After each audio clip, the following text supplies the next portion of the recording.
there, and welcome to Devil's Roundup's second episode. We're Abbie and Luke. You're incredibly excited to have you with us. It really is good to be here. But look, before we dive into the main United topics today, we really have to start by acknowledging some, well, truly heartbreaking news that's really shaken the whole football world. Absolutely. Just devastating. The tragic passing of Liverpool and Portugal forward Diogo Jota, only 28, and his brother André Silva, who was 25. They were involved in a car crash in northwestern Spain last Thursday, July 3rd. Yeah, and the timing is just, it's awful. It was just days after Diogo's wedding. He'd actually posted a video from the wedding just hours before the accident happened. It's hard to comprehend, leaving behind his wife and 3 young children. Just profoundly sad. It really is. And the tributes, well, they've just poured in from everywhere. It really shows the impact he had, doesn't it? Definitely. The funeral was on Saturday, July 5th in Gondomar, near Porto. Wow. So many family members, football stars. It was a huge turnout. And seeing Liverpool's Virgil van Dijk carrying that wreath shaped like Jota's number 20 shirt.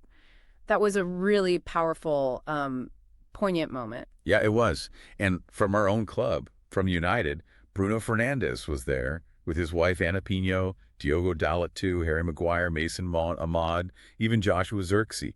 They all went to pay their respects. Right. And Cristiano Ronaldo, even though we couldn't be there, he shared some incredibly heartfelt words online. You could tell how shocked everyone was. Yeah.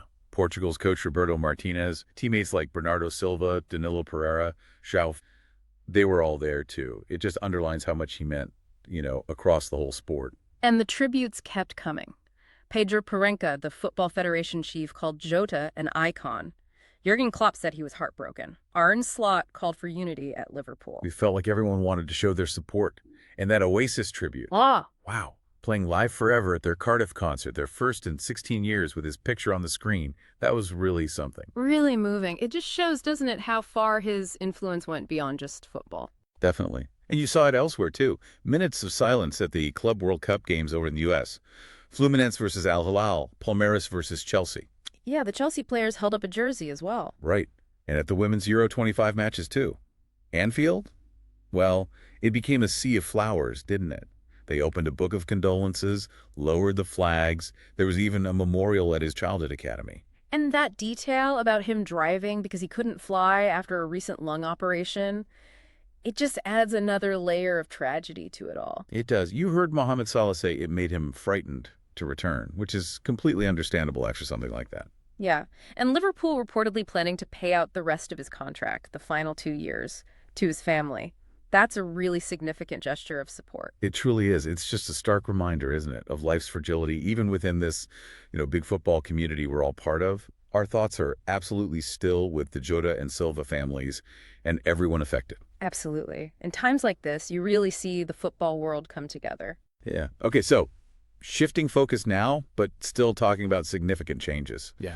Let's turn our attention to what's happening at Manchester United. There's a lot going on. There certainly is. Today, we want to take a look at the current situation under Ruben Amorim.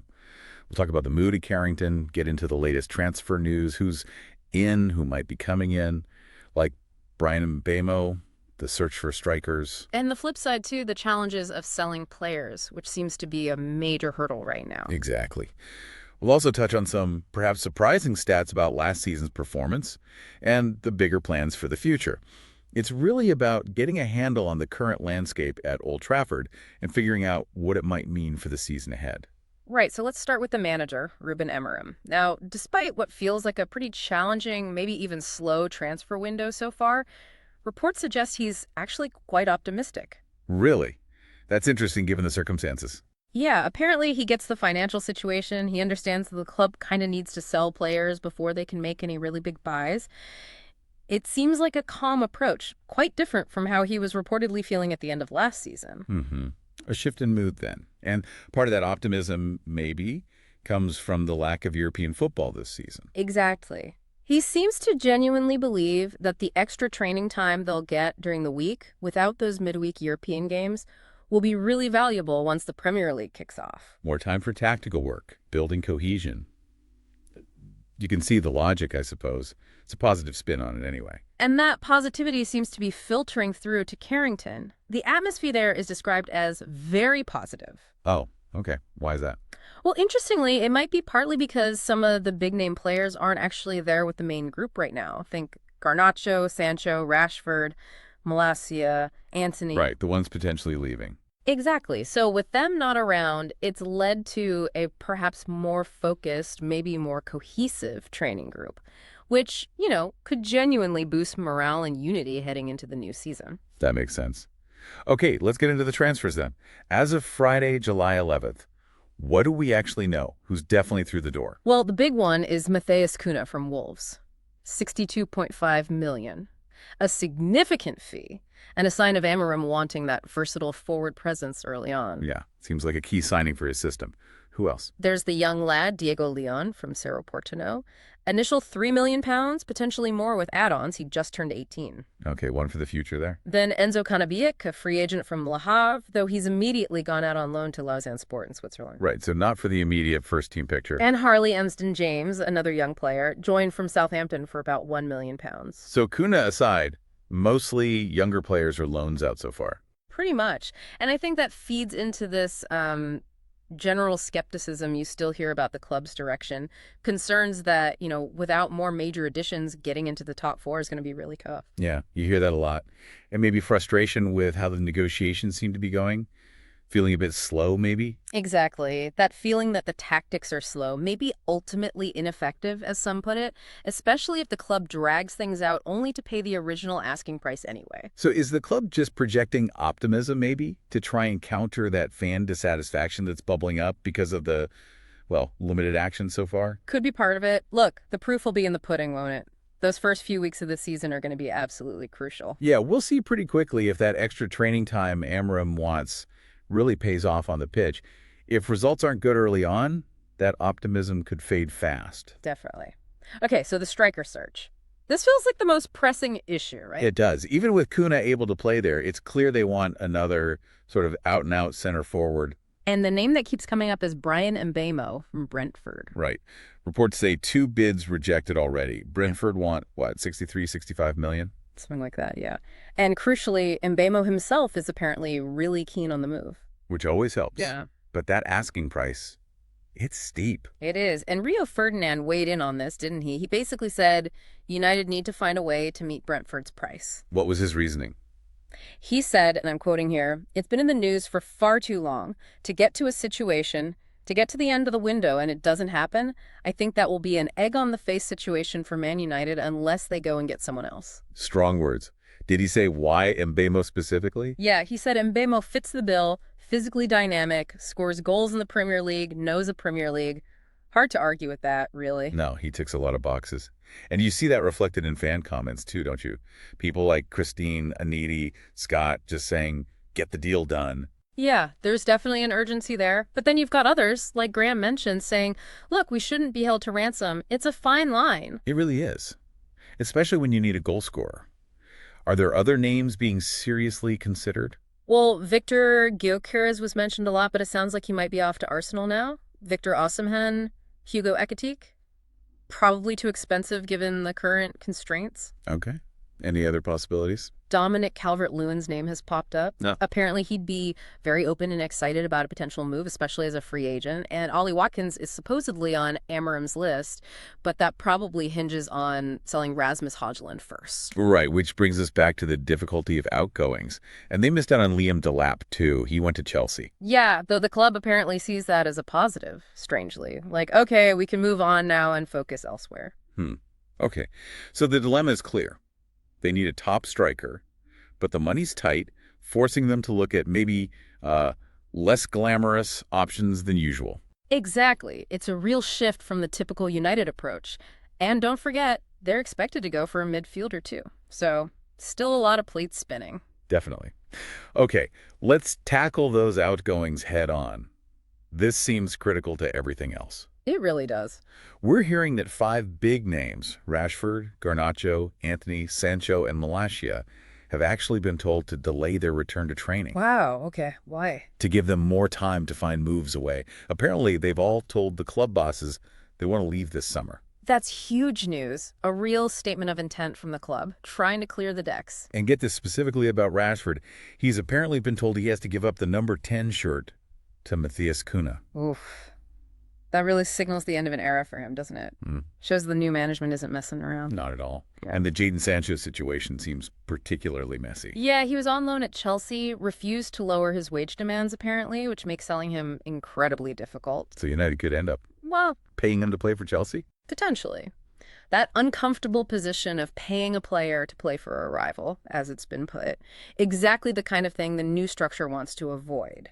Nightmare scenario. Yeah.